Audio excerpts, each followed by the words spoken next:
What's going on, YouTube? Ledger here once again. This time at you again with some more Genshin Impact. It's been a little while, but what can you say? Genshin hasn't been the most lively category as of late. There hasn't been much to talk about.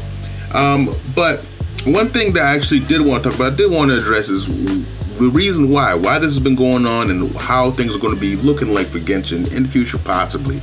Just tell you guys my thoughts on it. Maybe open up some discussion.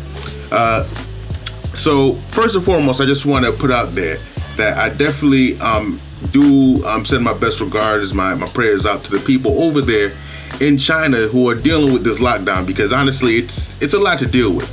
Like, I know over here in America, we had all kinds of uproar when we were forced to wear the mask. Over there, they're being forced to stay inside. They're being short on food, so on and so forth. So it's important to understand what's going on over there and how it affects us outside of Genshin and how it affects them, and just to just be humane and understanding of what other people are going through. But with that being said, I do want to talk about Hoyoverse as a company and how they've dealt with the situation, right?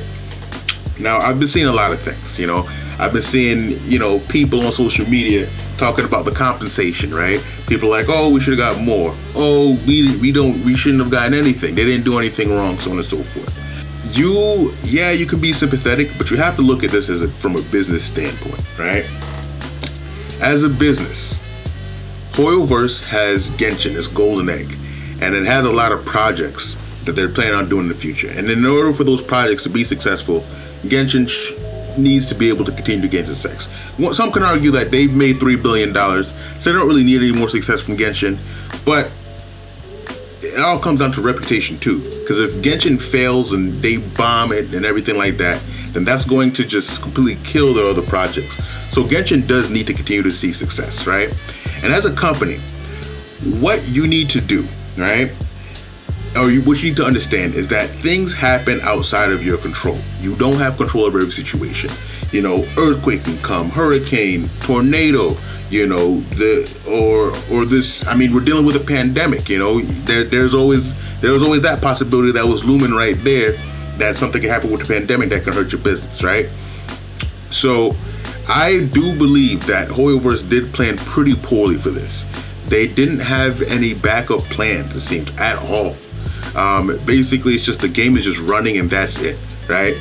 Like, the problems that we've been stressing when it comes to Genshin are showing in full force here. And depending on how long this delay goes, it's going to just really show, like, the true problems of the game, which is lack of permanent content, no end game. Right now, the only end game we have is Abyss.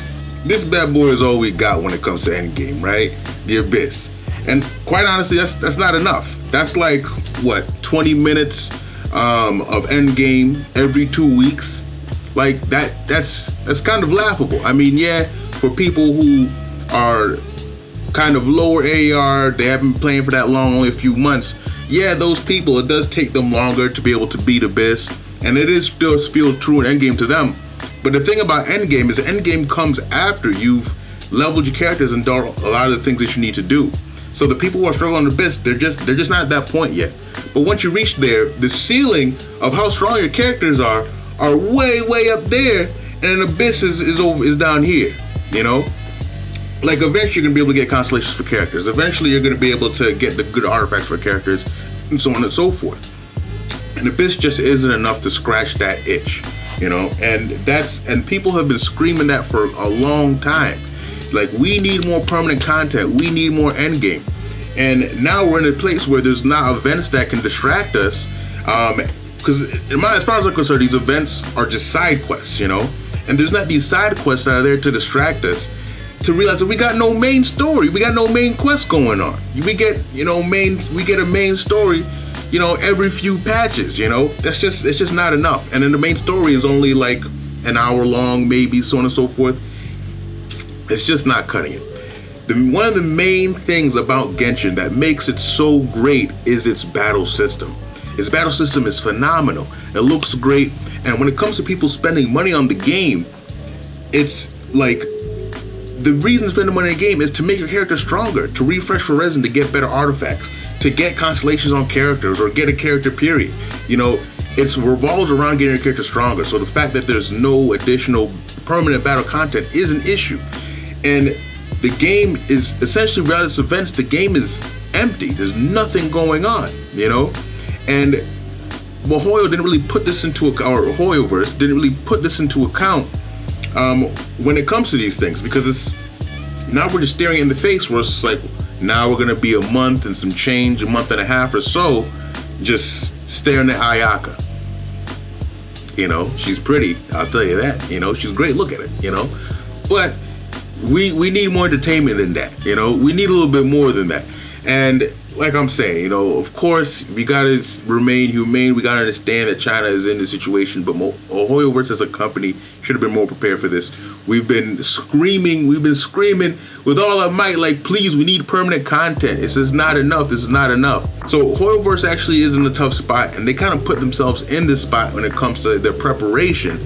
They didn't put themselves in the spot in terms of, you know, the lockdown happening, but they put themselves in the spot by not preparing, you know, because tragedies happen, things happen. There could be hurricanes, there could be tornadoes, there could be all kinds of stuff going on. But the fact of the matter is, these things happen, and you need to plan for them. You need to plan it. You need it, because at the end of the day, if you fail, you fail. You know, if something fails, you fail. You can't just blame it on these uncontrollable circumstances, because there always will be uncontrollable circumstances. You know, and that's the thing. That's just my view on it when it comes to that, because I just really feel that Hoyo just didn't do what they needed to do in order to be able to make sure that the game runs smoothly in case anything would have happened. They had no contingency plan whatsoever. So that kind of annoys me. And so that's the thing when it comes to that, where it's just like, there's going to be repercussions for this, you know? And Genshin's going to lose player base, a lot of people. Hopefully Sumeru gets them back. But like, I don't think it's gonna have the same effect Inazuma had. I don't believe it. I might be wrong, but that's just my view on it. But that's the thing. Those are my thoughts right there. Let me know what you guys think. I want to leave this open for discussion. Comment your thoughts in the comments down below. You know, if you like content like this, like the video. You know, I have a lot of other content going on this channel. I got, you know, informative videos, and then also I have videos of opinion like this. So definitely like it if you like content like this, so I know to, you know, get my opinion more often. And also subscribe to the channel so you get more content like this. And with that, I'll end it there. Legend out.